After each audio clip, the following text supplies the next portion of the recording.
Hi loves, welcome back to another video. If you're new to my channel, welcome, and if you are a returning subscriber, welcome back.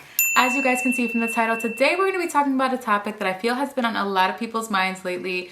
A lot of thoughts on this topic has been coming up lately. I've been seeing a lot of influencers talking about this, and it's essentially, where is the natural hair game going?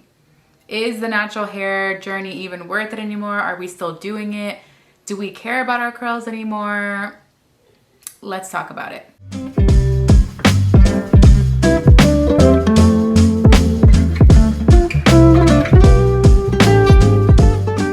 Seeing a few influencers making videos on this, and I figured I'd put my 2 cents in as well because I've also been thinking heavily about this, and I've been noticing that a lot of natural hair girlies that were once all about curls, everything, are deciding that they no longer want to do this anymore. They no longer want to deal with their curls. A lot of them are actually straightening their hair. This does not mean you're not natural if you straighten your hair. It just means you're just not embracing your curls. You're still natural because you don't have any chemicals in your hair, but they're just choosing to go the straightening, blowout, natural side. I think there's a huge misconception on influencers, and just if you decide to do a niche like curly hair, right? So when you look at me and you look at my platform, the first thing you think of is curls.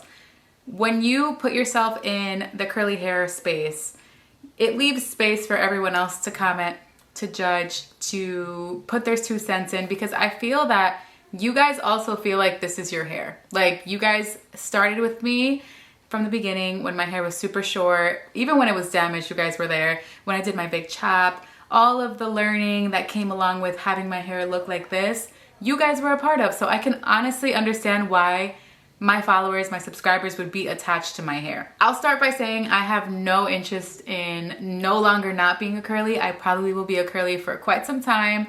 I love my curls. I've been loving them. They are complicated sometimes, so I do understand where these thoughts of not being natural come from. So I will proceed to make curly hair content. I probably will never not be a curly girl. I'm not gonna say never, but I'm probably never not gonna post about curly hair content. But I'm realizing that the curly hair space could be kind of negative. I'm not gonna lie. Like, I've come across some negative Nancys on my content, and I see other people going through negative experiences with outsiders feeling that their 2 cents matter, and it's crazy. For me personally, I don't get that much hate as far as my hair because I am still someone who embraces their curly hair. I care for my hair. I haven't done anything too drastic. But I know that if I ever decided to maybe dye my hair or add some chemicals to it, I know people would have some things to say. So I've noticed a few influencers have decided to dye their hair, or they decided to start straightening their hair. The amount of backlash that they're getting from people just because they're choosing to do something that works better for them is kind of insane, I'm not gonna lie. So just because you choose to be natural at some point in your career, and maybe your curls did start your career, that doesn't mean that you can't change your mind. And that's something that I don't like the thought of, and I can see how it can be portrayed as negative, because you should be entitled to do what you want with your hair. At the end of the day, you should be entitled to do whatever you want, no matter what you started your platform on. If you choose to decide to straighten your hair, you should be able to straighten your hair. I don't feel like anybody should have a say in what you do with your life. For me personally, the backlash I typically get is when I started this platform, I was somebody who followed the curly girl method as much as I could, because of course the curly girl method was not designed for us. And when I say us, you guys know exactly what I'm talking about. Us with thick, coarse, 3C, 4C textures. I don't have 4C hair. I will say that now before someone comes for me. I'm talking about that range, okay? The curly girl method was not designed for us. And I don't know, we just all thought, we went with the flow. We thought what one curly does, we all did, because there wasn't as many influencers at the time when we were going natural. So now that there's so many curls and so many curl types and so many textures all on the internet, now you have more of a specific person you can go to get advice. Before, it was just like I said, 2 or 3 people that had a completely different curl texture, pattern, porosity, everything, and you kind of just followed what they did. For a while, the curly girl method was like the thing, obviously getting Diva Cuts, Diva Curl, all these products that people no longer use. Sorry, Diva Curl, but I mean. At one point in my natural hair journey, I was against silicones. I was, no silicones, no sulfates, none of that in my life. Only because that's all I ever knew. Like, that's all I've ever heard from stylists, from curly influencers, from everybody. So I just kind of went with the flow. As I've learned more about my hair, as I've tried different products, of course I have the luxury of being able to try so many different products that don't come out of pocket. So I do know it's difficult for a lot of people. I know I'm blessed and I know I have that luxury, and I know that being an influencer comes with so many perks, as like receiving free things and, you know, receiving free $100+ products. It's nice, right? It's very nice. So I'm able to do that whole trial and error thing now without it breaking the bank.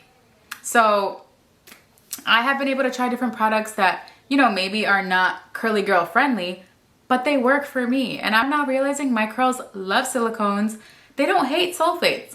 The issue with these ingredients is just not knowing how to properly use them, and I will always stand by that. A little crash course, there are two main silicones that you normally see in your curly hair products. It's water-soluble silicones and non-water-soluble silicones. Definitions in the word, if you think about it. So water-soluble silicones are silicones that are easily washed out by water. You don't have to really worry about them.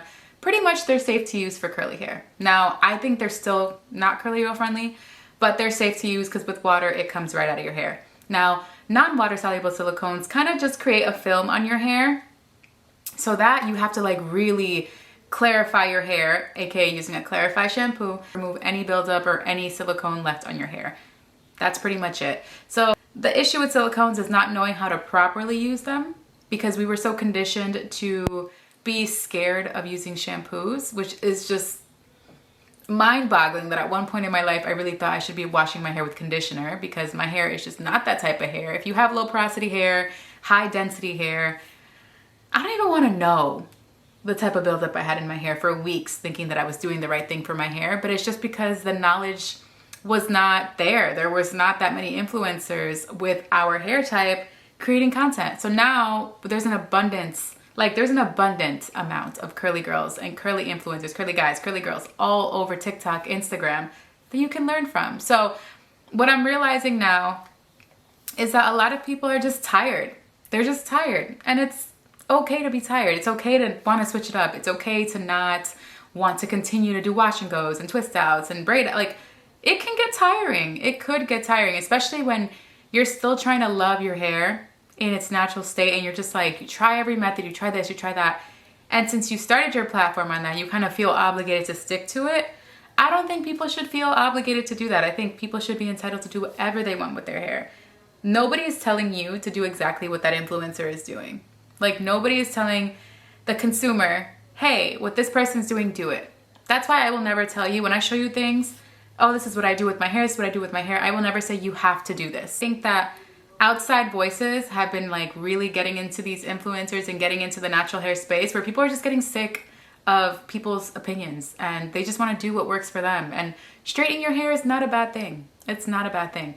It's personal preference. Now, I am choosing to embrace my curls and to live a curly life because of my lifestyle. My curls make sense, right? It just works for me. Now, there are people who don't have time to be doing wash and goes and twist outs and braid outs and doing all the extraness, and it's a lot. It's a lot. So I know that those who were once curly and chose to now be straight hair naturals, I know that that was more of a choice, first of all, out of aesthetics, because it does, you know, they look beautiful, but it's also out of convenience, because straight hair can be more convenient.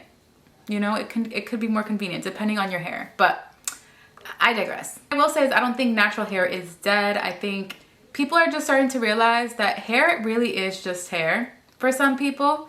I know that a lot of us have ties to our hair and feel a special connection to our hair. Like, I have a very strong connection with my hair. I'm not that girl who thinks hair is just hair. If you are someone who wants to embrace your natural hair and you want your curls back, there's things you probably shouldn't do before you get your curls healthy in order to get your curls to their best and healthy state. Like, if you do want to embrace your curls and you want your curls to be the best that they could be, you should not be straightening your hair. Like, there are certain little things that until you have the curls that you want and you're happy with what you have and now you're choosing to go a different route, then that's fine. But if you want to embrace your natural hair, you want your curls to look fire, bouncy, you don't want them to be dead and limp, then heat should not be in the equation for you. But if it wants to be in the equation, amen, do your thing. But when you come back and you're like, why do I have heat damage? That's probably why. In conclusion, I know this video is just like me rambling about my thoughts on the natural hair journey. I just think And I think you guys all agree, people should just do what they want to do. And I think it's very easy, because I've caught myself doing this. It's very easy to get attached to influencers and like you feel attached to their hair too. That move that they did to decide to straighten their hair, you're kind of just like, damn, why would you do that? Like, I love your hair. They can choose what they want to do. I'm learning to also not do that, because there are a few influencers that decided to just decide they didn't want curls anymore. And I'm just like, but why? Like, you kind of inspired me. But they serve their purpose. Like, their purpose in the curly hair space served its purpose, and that is a-okay. And we just have to fully accept that and not let this become so toxic, because I can see how it could be toxic. Like, the comments I've been getting in some videos, the comments I've seen in other influencers' videos who decide to dye their hair or who decide to go straighten their hair, like, people just feel like they could just say anything to anyone, and then when they respond, they're like, oh, why is this influencer being rude? But they have a right to defend themselves. So, I don't know. I feel like if you have time to leave a negative comment on someone's posts, you need to find something to do with your day. You need to find something to do with your time. You need to just do something else, because I just could not imagine just typing out a very aggressively rude, mean message that you know it's gonna actually hurt a person intentionally. You know, like if you type something out and it offends someone, okay, I'm sorry, that was not intentional. Intentionally write some like evil things. It's just like, I can't wrap my head around that. It doesn't make any sense. To conclude, my thoughts on the natural hair community is we all just have to accept each other as we are with whatever we want to do, and just, that's it. That's it. That's all it should be. People should be able to do whatever they want with their hair, whenever they want, however they want, and that's it. Period. I don't think there should be any if, ands. Well, because no. They could have built their platform off of their curls, but that's okay. You can choose to continue with them on their journey, or you can choose to not. But at the end of the day, you probably will, because you didn't just fall for their hair, you fell for their personality and who they are online and who, you know, who they are. So I don't know. I don't experience that much negativity in the natural hair space, thank God. I feel like on TikTok, people are a little bit more bold. But whatever, people are telling me that my curl types is not what it is, or I lie in my videos about my results. But anybody who follows me and has been following me, you guys know that my hair does not lie. Like, she will tell you if she doesn't like a product, she will tell you instantly. If she just does not know, she will tell you. I can't even lie. I literally said that in one of the comments. I was like, I can't even lie if I wanted to. Like, my hair will straight up be like, absolutely not, and it will not look good. And it's apparent. I can't even hide it. Yeah, guys, let me know what your thoughts are on the natural hair space and where it's going, and if it's over, are we done with it? Like, what are your thoughts on that? I don't think it's over. I think it's just getting started for a few people. Like, yeah, for me, I've been in it for about 4 years, but there are a lot of people that are just now getting to that point of like, wow, my hair is actually curling. My hair is actually doing this. And like now starting to learn how to love it. So I think there's just a split where there aren't as many people going on the whole curly only wave, and I understand them. That's why I'm not gonna ever tell you I'm never gonna straighten my hair. I'm probably gonna straighten my hair at some point in life. I'm just saying that right now, I have no interest. Like, I'm fine where I'm at. Like, maybe I'll do a roller set or something to see, kind of like to play with the length and stuff, but like, I don't know. I love my hair as it is, and there are days I wanna switch it up, but that's what braids are for. And yeah, there's options. When and if I decide to straighten my hair, I don't want no judgment. I will show it. I'll probably share it with you guys on here, but I don't think it'll happen anytime soon, but who knows. Just know if it is getting done, it's gonna be done not at a Dominican salon, or if it is, it's with someone I trust and that I know will protect my hair and care for my hair. If not, most likely will be from me. But yeah, guys, that's all for today's video. I hope you guys liked it. Comment down below your thoughts on today's topic. I don't even know what I'm gonna call this. Thank you guys so much for watching, and I'll see you in my next video. Bye.